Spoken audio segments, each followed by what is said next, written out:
Okay mga patingting, may gagawin tayo. Rice cooker. Plug in muna natin. Wala siyang power. Hindi siya umiilaw. Ibig sabihin, may problema sa loob. Buksan muna natin mga patingting.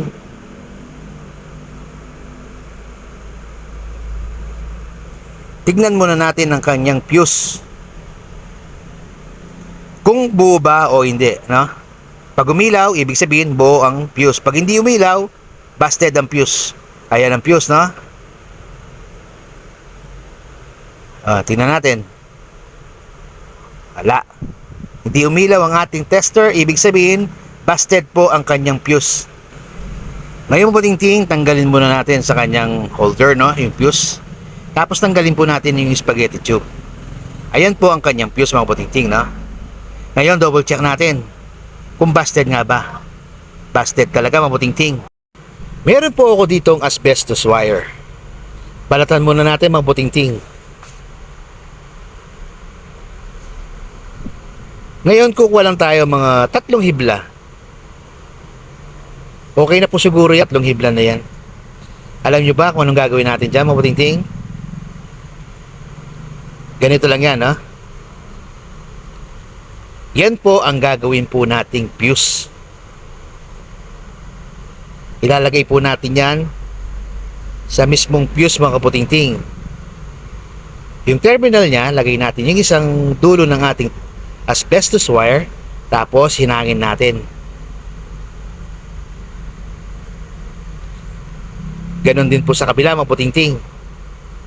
Tapos hinangin uli natin para maganda yung connection niya. Mas maganda pong gamitin kasi pang fuse ang asbestos wire kesa sa common na tanso. Kasi ang common na tanso, mahina po ang ampere niyan. Mas mataas po ang ampere ng asbestos sa ordinaryong wire. Kung wala po kayong asbestos, pwede pong gamitin yan, yung mga ordinaryong wire. Gumamit po kayo siguro mga 4 o 5 na hibla. Tapos yan po yung gawin yung pinaka-fuse ng inyong rice cooker. Sakto na po yung kapal niyan para sa mga 15 or 20 ampere, no? Para sa inyong rice cooker. Tapos, gayahin nyo lang po natin ginawa ang paglalagay sa asbestos. Ito mabuting pang samantala lang, no? Mabuting na pang samantala lang habang walang budget. Pero pag may budget na, pili ng bago. Okay, mabuting solid na natin. Lagay na natin ng kanyang spaghetti tube. Tapos, lagay natin yung holder niya, no? Para hindi gumagalaw-galaw. Okay, takpan na natin.